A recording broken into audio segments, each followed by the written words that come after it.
1956 में इनका निधन हो गया। तो ये कहिए कि अंग्रेज़ के खिलाफ में ही, अंग्रेज़ के जब लड़ाई अंग्रेज़ के समय में अंग्रेज़ के खिलाफ लड़ाई चल रहा था, इनके बाबूजी एक अधिकारी थे और उस अधिकारी के अनुशंसा पर कि आपका अमेरिका, जर्मन कई देशों में कई डिग्रियाँ प्राप्त करी, 9 भाषाएं इनके मतलब ज्ञाता हैं।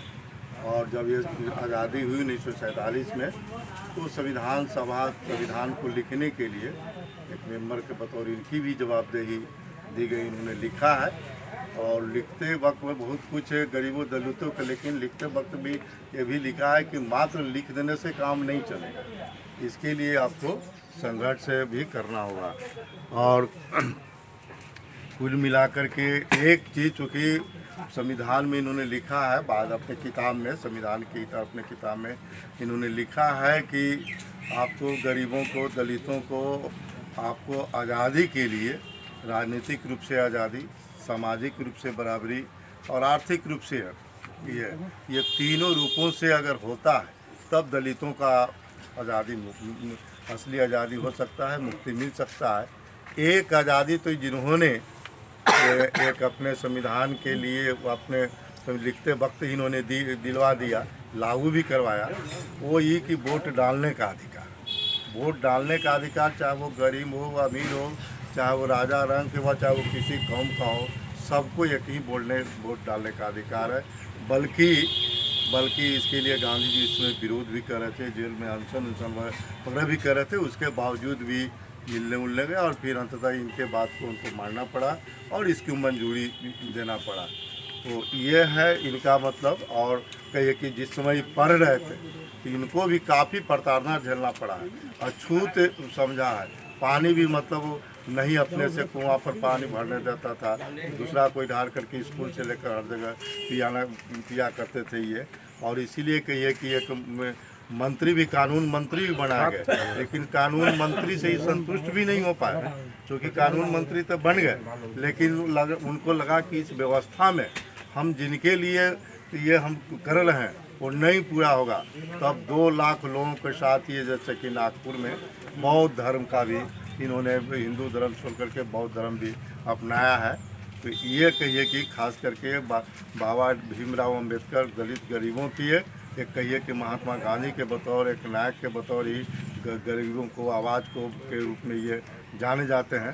तो हमको लगता है कि आज के संदर्भ में इनके जो लिखी हुई बातें, इनकी बताई हुई रास्ता, आज के जो देश का जो राजनीतिक स्थिति है, आपका देश का जो स्थितियां हैं, उन स्थितियों पर खड़ा होकर हम सब लोगों को विचार करना होगा। आज निश्चित रूप से हम ज़्यादा तो नहीं बात रखेंगे, जिस तरह का देश का सत्ताधारी दल जो है, गरीबों के जो कल्याणकारी योजना है, जो हक अधिकार है, उस पर हमला हो रहा है। और हमला ही नहीं बल्कि लोकतंत्र पर हमला।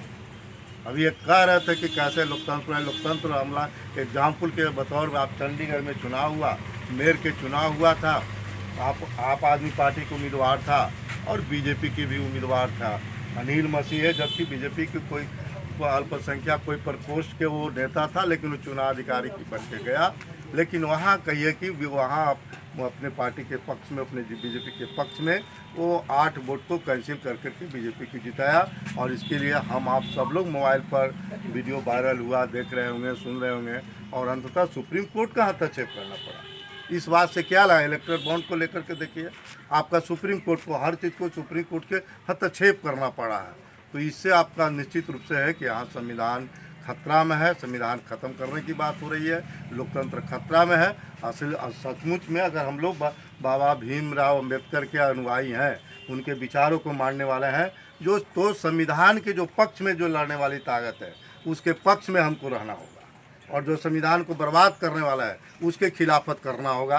और तभी हम सच्चे इनके अनुयायी, सच्चे इनके भक्त, सच्चे इनके विचारधारा को मानने वाले होंगे। नहीं तो मात्र इनको देवता के रूप में मानते हैं, फूल माला चढ़ा दी, इससे क्या मिलने वाला है।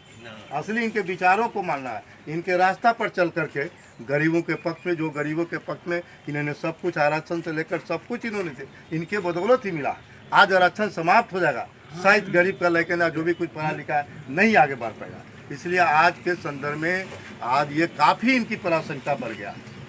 आज इनकी काफ़ी महत्व बढ़ चुका है। इसलिए हम तमाम यहाँ युवा लोग ज़्यादा हैं, हम युवा लोग से अपील करेंगे इस पर निश्चित रूप से इनके किताबों का और अध्ययन कीजिए। इन्होंने लिखा भी है कि शिक्षित बनो, संगठित हो और संघर्ष करो। तो मात्र शिक्षित बन जाए और हम संगठित होकर संघर्ष नहीं करेंगे तो मेरा अधिकार पर कुचल डाल लेगा। हमको अधिकार को नहीं, आपको बहुत कुछ कहने के लिए तो बहुत कुछ चीज़ें हैं, लेकिन हमारे पास भी समय नहीं, और जगह जाना है तो आप लोग का भी समय नहीं होगा। तो हम अंतिम में यही सब लोगों से अपील करेंगे कि भाई आप लोग विचार कीजिए। आप लोग बहुत मूर्ति बनाए हैं, पूजा कर इनको मना रहे हैं, जयंती मना रहे हैं, और हम युवाओं से बार बार अपील करेंगे, आग्रह करें कि आज के राजनीतिक दौर में निश्चित रूप से विचार करके कदम उठाएंगे, संविधान बचाने वाले के पक्ष में खड़ा होंगे। बहुत